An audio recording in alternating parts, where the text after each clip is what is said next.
சரி, இந்த தேர்தல் முடிவுகள் குறித்த மற்றவருடைய பார்வையும் கேட்டிருப்பீங்க, எப்படி பார்க்குறீங்க? இது ஒரு மகிழ்ச்சியான முடிவு, நாங்கள் எதிர்பார்த்த ஒரு முடிவு. இதுல பாத்தீங்கன்னா 46% எங்களுக்கு போலா இருக்குது, 48 சீட்டுகள்.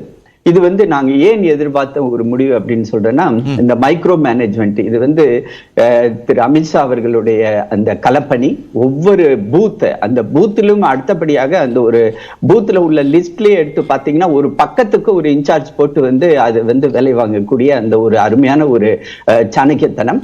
அப்புறமேட்டு மக்கள் இங்க பாத்தீங்கன்னா பல்வேறு தரப்பட்ட மக்கள். இது ஒரு டெல்லி தேசியத்தோட தலைநகராக இருக்கிறதுனால பல்வேறு மாநிலத்துடைய மக்கள், பல்வேறு மொழிகள் பேசக்கூடிய மக்களுக்கு இங்க இருக்கிறாங்க.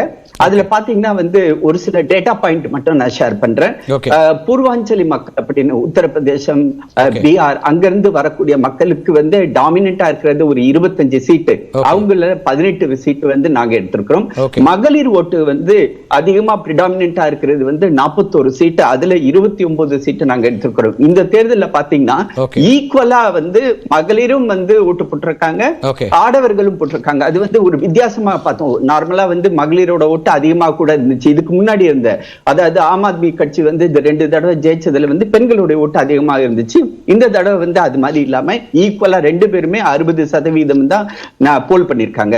அதுக்கு அடுத்தது ஜாதி அடிப்படையில பாத்தீங்கன்னு வச்சுக்கோங்களேன், ஜாட் இனத்தவர்கள் எங்களுக்கு ஏன்மாஸ் ஓட் போட்டிருக்காங்க.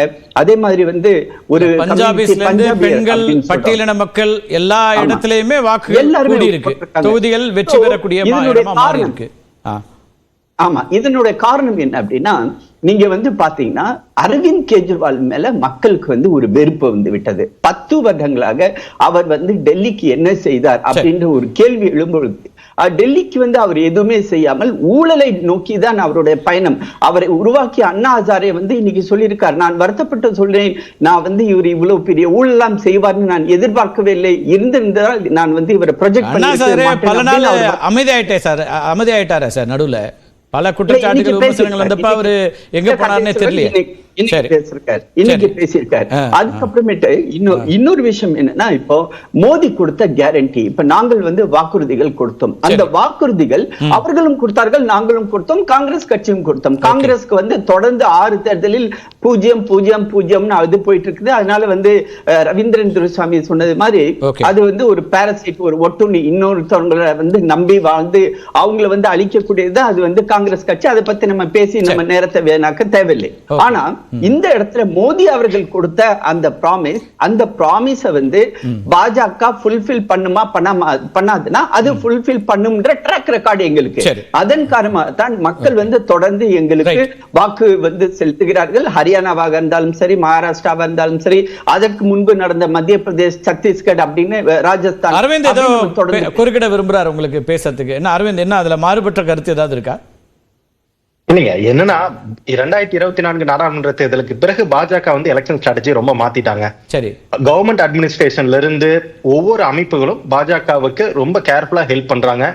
அதனால்தான் ஓட்டர் லிஸ்ட்ல இருந்து இனிமேல் வரும் பாஜகவை தோற்கடிக்க வேண்டும் என்றால் வெறும் தலைமையில மட்டும் கூட்டணி அமைத்தால் பத்தாது, கிரவுண்ட் வரைக்கும் ஒவ்வொரு கூட்டணி, இந்த பலமான கூட்டணி அமைத்தா கிரவுண்ட்லயே அது எஃபெக்டிவா இருக்கணும். ஏன்னா ஓட்டர் லிஸ்ட்ல இருந்து பூத் வரைக்கும் வாக்காளர்களை கூட்டி அந்த வாக்களிக்கிற வரைக்கும் அந்த வாக்கு எண்ணிக்கை, அந்த என்டையர் எலெக்ஷன் ப்ராசஸையும் தனிப்பட்ட கட்சியாக நடத்துவதற்கு பாஜகவிடம் தற்போது அந்த அமைப்பும் இருக்கிறது, அதுக்கான செல்வாக்கும் இருக்கிறது, அதுக்கான அரசாங்க சப்போர்ட் இருக்கு. எனவே இந்த மாதிரி ஒரு பெரிய மமோத்தான ஒரு ஸ்ட்ரக்சரை கம்பீட் பண்றதுக்கு இனிமேல் தலைமையில மட்டும் காங்கிரஸ் மற்றும் ஆம் ஆத்மி கட்சி கூட்டணி அமைத்திருந்தாலும் வெற்றி பெற முடியாது என்பதுக்கு நான் ஏன் சொல்றேன்னா, அந்த மாதிரி ஒர்க்கை சிஸ்டமேட்டிக்கா பண்ணக்கூடிய ஒரு அமைப்பு தான் பாஜக மாதிரி ஒரு தேர்தல் அமைப்பை எதிர்கொள்ள முடியும். அதுதான் காரணமே தவிர காங்கிரஸ் ஒரு 2% வாக்கள் அதிகமா இருக்குன்னா இந்த கூட்டணி 2024 கூட்டணி இல்லை என்றிருந்தாலும் காங்கிரஸ் இந்த 2-3% வாக்குகள் அதிகமா இருக்கும். எனவே இது பாஜக இந்த எலெக்ஷனை நேர்மையா சந்திச்சாங்களா, நேர்மையா இந்த எலெக்ஷனை ஃபேஸ் பண்ணாங்களாங்கிற கேள்விக்குலாம் நான் போல. ஆனால் பாஜக மாதிரி ஒரு மெமோ ஸ்ட்ரக்சரை இனிமேல் எதிர்கட்சிகள் ஃபேஸ் பண்ணோம்னா சிஸ்டமிக்கா எலெக்ஷனை ஃபேஸ் பண்ணாதான் முடியும். ஓட்டர் லிஸ்ட்ல இருந்து கவுண்டிங் வரைக்கும் இவங்களுக்குலாம் ஒர்க்கை டிவைட் பண்ணிட்டு ஃபேஸ் பண்ணாதான். இந்தியா கூட்டணியில அவங்க பங்கெடுத்ததுனால ஆம் ஆத்மியோட செல்வாக்கு குறைஞ்சிருச்சு அப்படிங்கறது காங்கிரஸோட சேர்ந்ததுனாலங்கிறாரு. அது ஒரு காரணமா இருக்கா? அது ஒரு காரணமா இருப்பதாக தெரியல. அப்படி காரணம் வந்து அது 2024 ஜெனரல் எலெக்ஷன்லயும் அதை பிரதிபலிச்சிருக்கணும். 2024 ஜெனரல் எலெக்ஷன்ல ஆம் ஆத்மி வேட்பாளர்கள் போட்டியிட்ட இடத்துலயும் 2019 நாடாளுமன்ற தேர்தலோட 2024 நாடாளுமன்ற தேர்தல் அதிகமான வாக்குகளை பெற்றிருக்கிறார்கள். எனவே இது வந்து கூட்டணி அமைச்சங்காட்டி தான் வந்து ஒரு பெரிய பின்னடைவு நிரப்பட முடியாது. என்னன்னா ஸ்ட்ராட்டஜி ஒரு நெரேட்டிவ் இது பில்ட் பண்ணாங்க, பிஜேபி பில்ட் பண்ணாங்க. அதுக்கு இடி, சிபிஐ போன்ற அமைப்புகளும் உதவியா இருந்துச்சுங்கிறதான் கருத்து. ஒரு 2% வாக்குகள் தானே அதிகம் திரு ஆச்சாரி. நீங்க வந்து பெரிய அளவுக்கு எல்லாம் போயிடுச்சு, பெரிய மாற்றத்தை உண்டாக்கிட்டோம் அப்படின்னு சொல்றீங்கன்னா உங்களோட வாக்குகள் 45.56, ஆம் ஆத்மி 43.57 நினைக்கிறேன். அப்ப ஒரு 2% வாக்குகள் அப்படிங்கிறது எப்போது வேணா, இன்னும் ஆம் ஆத்மியோட வாக்கு சதவீதம் அங்கதானே இருக்கு, எங்க போயிடுச்சு? வெற்றியாக எண்ணிக்கையா வரல. இல்ல கார்த்திகை செல்வன், வாக்கு இப்ப வந்து நம்ம சீட்டுப்படி இப்படி வாக்கு வந்து ஈவன் 1% வாக்கு, சாரி 0.9% நாங்க இமாச்சல பிரதேசத்துல ஆட்சியை இழந்தோம். ஆக மொத்தம் நம்ம சீட்டை வச்சுதான் பேசுறோம். அதுல வந்து நமக்கு வந்து ஒரு சயின்டிபிக் கால்குலேஷனுக்காக வேணா வந்து நம்மளோட திருப்திக்காக வேணா வந்து பேசலாம். இவர் வந்து அரவிந்த் பேசினதுக்கு நான் வந்து ஒரு மாறுபடுகிறேன். அது வந்து அவர் சொன்னாரு அரசு அமைப்புகளை நாங்கள் பயன்படுத்துகிறோம், அதுவும் குறிப்பாக தவறாக பயன்படுத்துகிறோம் அப்படின்னு சொன்னா, am I correct Aravind? If it is so, I want to say no. ஏன் அப்படின்னா எங்களுடைய கட்சி, அதாவது ஓகே, பாஜகவை பொறுத்தவரை ஒரு சின்ன உதாரணம் மட்டும் கொடுக்கிறேன். 2024 தேர்தல் முடிஞ்சு விட்டது. தேர்தல் முடிந்து விட்டது. ஒரு மாசம் கழிச்சு என்னுடைய பல்கலைக்கழகத்துல வந்து பாடம் எடுத்துட்டு இருந்த கால் வந்துச்சு. ஏன்னா அமித்ஷாவுடைய அறை வந்து என்னுடைய அறைக்கு ஏத்த பொழுது என்னுடைய 4th ஃப்ளோருக்கு நான் இன்சார்ஜ். சோ கால் வந்துச்சு. என்ன அப்படின்னு கேட்டா, அமித்ஷா வந்து ஆபீஸ்க்கு வந்துட்டாரு, சீக்கிரமா வாங்க. நான் பாடம் எடுக்க நிறுத்திட்டு வந்தேன். எதுக்கு வந்து தெரியுமா? எனக்கு ஆச்சரியமா இருந்துச்சு. ஒரே ஒரு மாசம் தேர்தல் நடக்குது, ஆட்சி அமையுது. அடுத்த தேர்தலுக்கு 5 வருடத்துக்கு பிறகு எந்தெந்த இடத்தில் நாங்கள் தோத்தோமோ அந்த தொகுதிகளை நோக்கி எப்படி பயணப்படுவதுன்றதை எங்க அமித்ஷா அவர்கள் திட்டமிடுகிறார். இதை வந்து நான் சொல்ல வேண்டிய கடமை. ஏனென்றால் பாஜக என்பது ஒரு மம்மாத் மிஷினரியை உருவாக்கி விட்டது. கட்டமைப்பு சரியாக இருக்கிறது. அடிமட்ட என்னோட நிறைவு கேள்வி என்னன்னா, இந்த கட்டமைப்பு, இந்த செயல்பாடுகள் எதுவுமே தமிழ்நாட்டில் இதுவரைக்கும் தேர்தல் வெற்றியா அல்லது வாக்குகளா எதிரொலிக்கலையே.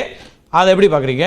ஏன்னா 26 தேர்தல் இருக்கிறதுனால அதையும் சேர்த்து உங்களோட நிறைவு கருத்தா சொல்லிடுங்க. நீங்க சரியான பாயிண்ட் வந்து நிறுத்திருக்கீங்க. திரு அண்ணாமலை அவர்கள் வந்து தமிழக பாஜகவுக்கு தலைவராக வந்ததற்கு பிறகு இன்னைக்கு வந்து அங்க பாஜக ஒரு எழுச்சிமிக்க ஒரு பயணத்தில் போய்கொண்டு உள்ளது. அதன் காரணமாகத்தான் வந்து லோக்சபா தேர்தலில் எங்களால 18% வரை ரீச் பண்ண முடிஞ்சு. இது வந்து சார் வந்து பட் இடையில வந்து ஒரு தொய்வு இருந்துச்சு இல்லைங்களா? அதுல இருந்து மீண்டு எழுந்து வந்து அந்த தொய்வையை தாண்டி நாங்க வந்த அந்த பயணம், அந்த பயணத்தின் அடுத்த கட்டமாக இந்த வாக்கு வங்கி அது வந்து சீட்டுகளாக கண்டிப்பாக மாறும். ஆக மொத்தம் எங்களை பொறுத்தவரை கண்டிப்பாக தமிழ்நாட்டில் ஆட்சி அமைப்போம் அப்படின்றது வந்து எங்களுடைய அந்த பயணம் வெற்றிகரமான பயணமாகத்தான் அமைய இருக்கிறது. திரு வன்னியரசு.